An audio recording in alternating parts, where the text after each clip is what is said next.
గుడికి తీసుకొచ్చావు. 6 hours journey మొత్తం వేస్ట్ చేసావు కదరా. నీ నమ్మి వచ్చినందుకు చెప్పుతో పట్టుకోవాలరా. అయినా ఒకసారి చూద్దాం లేరా.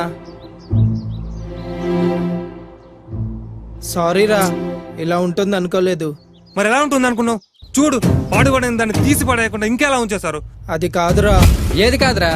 ప్రపంచ దేశాలు కంప్యూటర్లు, స్పేస్ షిప్లు అంటుంటే గుళ్ళు గోపురాలు అంటూ మన దేశం ఇంకా వెనకెళ్తుంది. రేయ్, తెలిసి తెలియకుండా మాట్లాడకండ్రా. అసలు ఇలాంటి పాత వాటిని కూల్చి పారేయాలరా. రేయ్, ఇంకెందుకు టైం వేస్ట్, పని వెళ్దాం. ఇంకోసారి రేయ్, ఇలాంటి గున్నా. గుళ్ళు చూడడానికి ప్లాన్ రేయ్. చేయి. రేయ్ ఆగురా. రేయ్, నేను చెప్పేది కొంచెం అర్థం చేసుకుంట్రా. రేయ్ ఏంట్రా? ఏంట్రా వినది? ఒకసారి మీ సెల్ ఇవ్వండి, అలాగే మీ పర్సు కూడా. చిన్న పనుంది, ఇవ్వండి. ఇక మీ వస్తువుల్ని మర్చిపోండి. ఇదిగో క్రెడిట్ కార్డ్, ఎంత కావాలో తీసుకొని ఇంతకంటే మంచివి కొనుక్కోండి. చూడు బాస్, ఆ పర్సు మా నాన్న గుర్తు ఉంచుకున్నాను. నువ్వెంత డబ్బిచ్చినా ఆ పర్సు మాత్రం ఇవ్వను. ఇది పాడైతే లాకర్లో పెట్టి చివరి దాకా జాగ్రత్త చేస్తా. నా సెల్ కూడా అంతే. అందులో నాకు కాంటాక్ట్స్ ఉన్నాయి, నా కెరీర్ ఉంది.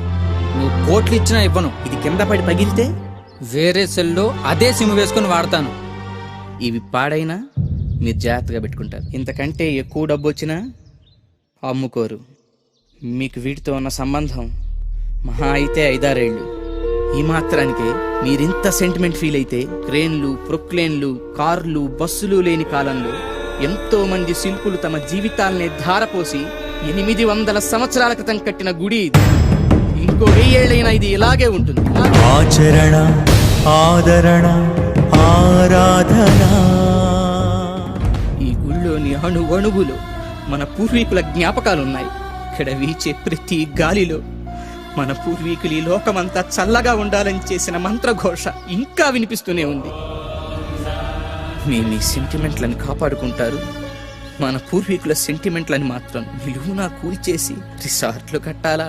ఎంత తేలిగ్గా చెప్పారు.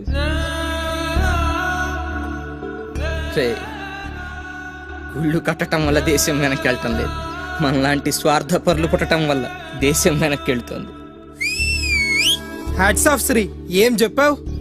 Sorry boss. ఓకే ఓకే, ఇవన్నీ కళాఖండాలే, నేను ఒప్పుకుంటాను. అంతకన్నా స్పెషల్ వీటిలో ఏముంది? చాలానే ఉంది, కానీ నీకు అర్థమయ్యేట్టు చెప్తా. బాగా చూడు.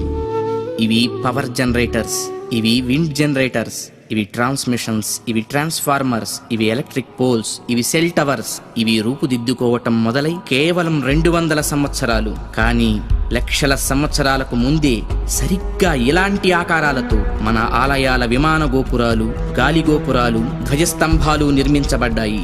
ఆలయ ప్రాంగణాల్లో ఉండే తులసి, రావి, మారేడు వంటి మొక్కలు ఎయిర్ ప్యూరిఫైర్స్ గా పనిచేస్తాయి. ఆలయాల్లో అర్చకులు చేసే ముద్రలు ఆక్యుప్రెజర్గా మారి శరీరంలోని ప్రాణశక్తిని ప్రేరేపిస్తాయి. వీటి ద్వారా వీళ్ల కాన్సంట్రేషన్ హై లెవెల్కి చేరుతుంది. దీన్నే తంత్రం అంటారు. వాళ్ళు పలికే శబ్దాలు ఎలక్ట్రోమాగ్నెటిక్ వేవ్స్, విద్యుదయస్కాంత శక్తి తరంగాలుగా మారతాయి. ఆ శబ్దాల అర్థాలు మైక్రోవేవ్స్, సూక్ష్మ భావ తరంగాలుగా పనిచేస్తాయి. దీన్నే మంత్రం అంటారు. గుళ్ళు కట్టేటప్పుడు బంగారం, వెండి వంటి ఖనిజాలతో పాటు నవరత్నాలను భూమిలో నిక్షిప్తం చేస్తారు. ఇవి ఎర్త్ పిట్స్ గా పనిచేస్తూ శక్తిని ఆలయ ప్రాంగణమంతా వ్యాపింపచేస్తాయి. రాతి విగ్రహాల క్రింద, ధ్వజస్తంభాల క్రింద లోహపు రేకులతో తయారైన యంత్రాలుంచుతారు. గాలి గోపురాలపై, విమాన గోపురాలపై లోహ నిర్మిత కలశాలు అమర్చుతారు. ధ్వజస్తంభాలకు లోహపు తొడుగులు వేస్తారు. ఉత్సవ విగ్రహాలను పంచలోహాలతో తయారు చేస్తారు. లోహం శక్తికి వాహకంగా పనిచేస్తుంది. దీన్నే యంత్రం అంటారు. మంత్రతంత్రాల ద్వారా ఉత్పత్తి చెందే శక్తికి ఈ యంత్రాలే రిసీవర్స్. ఇక హైడ్రాలిక్ పవర్ స్టేషన్స్ లో లాగా ఆలయాల్లో జరిగే అభిషేకాల్లో కూడా ఎత్తు మీద నుంచి స్వామి విగ్రహం మీద నీరు పడుతుంది. దానివల్ల పొటెన్షియల్ ఎనర్జీ కైనటిక్ ఎనర్జీగా మారుతుంది. ఇలా మంత్ర తంత్ర యంత్ర ప్రక్రియలతో విశ్వవ్యాప్తంగా ఉన్న ఇంటర్నల్ ఎనర్జీని రిసీవ్ చేసుకొని అందరికీ అందించే కాస్మిక్ పవర్ స్టేషన్స్ మన ఆలయాలు. ఈ జనరేటర్ నుండి ఉత్పత్తి అయిన విద్యుత్తు ట్రాన్స్మిషన్స్ ద్వారా టెర్మినల్ స్టేషన్కి చేరి అక్కడి నుండి సబ్ ట్రాన్స్మిషన్స్ ద్వారా ఎలక్ట్రిక్ పోల్స్ సాయంతో లో వోల్టేజ్ ఇళ్లకు, హై వోల్టేజ్ ఫ్యాక్టరీలకు అందుతుంది. సరిగ్గా ఈ జనరేటర్ లాగే గర్భగుడిలోకి చేరిన శక్తి అంతరాలయమంతా ప్రసరించి పరివార దేవతల ద్వారా విస్తరించి ఎలక్ట్రిక్ పోల్స్ వంటి ధ్వజస్తంభాల సాయంతో సామాన్యుల నుంచి మహాభక్తుల దాకా వాళ్ళ స్థాయికి తగ్గట్టు అందరికీ అందుతుంది. అందుకే గుళ్ళకి వెళ్ళే భక్తులు ప్రశాంతతను పొందుతున్నారు, గ్రహణ శక్తిని పెంపొందించుకుంటున్నారు.